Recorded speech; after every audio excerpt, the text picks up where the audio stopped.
Setelah sempat dikabarkan menangkap seorang terduga berinisial IB yang menewaskan MF warga Jalan Pramuka Komplek DPR Banjarmasin, tim gabungan Jatanras Polresta Banjarmasin, Reskrim Banjarmasin Timur, serta Resmo Polda Kalimantan Selatan pun kembali mengamankan 4 terduga lainnya, yaitu KS, AMD, RM, 1FJ, yang diringkus di kediaman mereka masing-masing Senin 7 Agustus 2023.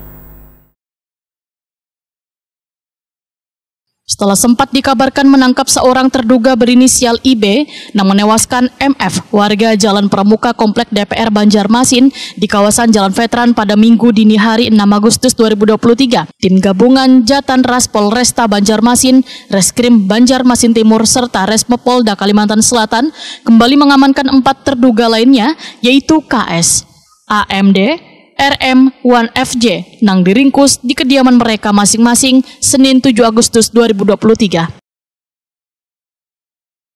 Kapolresta Banjarmasin Kombes Pol Sabana Atmojo Marto Sumito didampingi Kapolsek Banjarmasin Timur, Kompol M. Taufik Kurrahman, press release di Polsek Banjarmasin Timur, Jalan Ahmad Yani Pal 4,5 Banjarmasin Baisukan Selasa 8 Agustus 2023 memedahkan. Korban Muhammad Ferdi Ramadan dalam peristiwa tersebut mengalami sebanyak 3 mata luka di bagian punggung wan parut lantaran dikeroyok serta diserang menggunakan senjata tajam jenis celurit.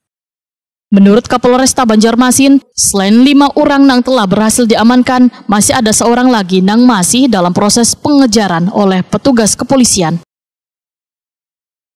Sabana Atmojo Marto Sumito menjelaskan, peristiwa berdarah tersebut berawal wayah korban sedang makan pentol bertemu dengan 2 orang berinisial KH1 IK, yang sebelumnya ada masalah dengan korban di lokasi kejadian. Kemudian KH1 IK melaporkan kejadian tersebut kepada pelaku lainnya yang sedang minum minuman keras dan mengisahkan mengenai permasalahan mereka dengan korban. Beban tersangka pun menuju ke lokasi kejadian serta mengeroyok korban hingga korban meninggal dunia di tempat kejadian. Seninnya dikembangkan lagi, terdapatlah 4 orang ini, ya. 2, 3, 4, masih ada lagi DPO 1 ya. Jadi total 6 pelaku. Tapi masih kami kembangkan lagi, ya, terhadap teman-temannya lagi.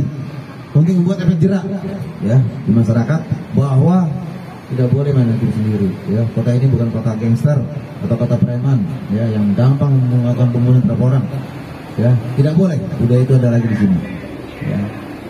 Kami kenakan pasal pembunuhan berencana, ya, tidak tanggung-tanggung, pembunuhan berencana, mengakibatkan matinya orang, ya, ancamannya, kemudian juga secara bersama-sama 170. Jadi siapa yang terlibat tangkapi, ya, apapun perannya, hanya memberitahu itu orangnya, mengajak, memberitahukan semua, ya, tidak ada yang tersisa, tuntaskan seperti pada Kapolsek, tuntaskan semua, ya. Cari akar penyebabnya apa. Atas perbuatannya, beban pelaku terancam dikenakan hukuman maksimal pidana hukuman mati atau 20 tahun penjara sesuai dengan diatur dalam pasal 340 Jonto 338 Jonto 170 ayat 2 ke 3 huruf E KUHP.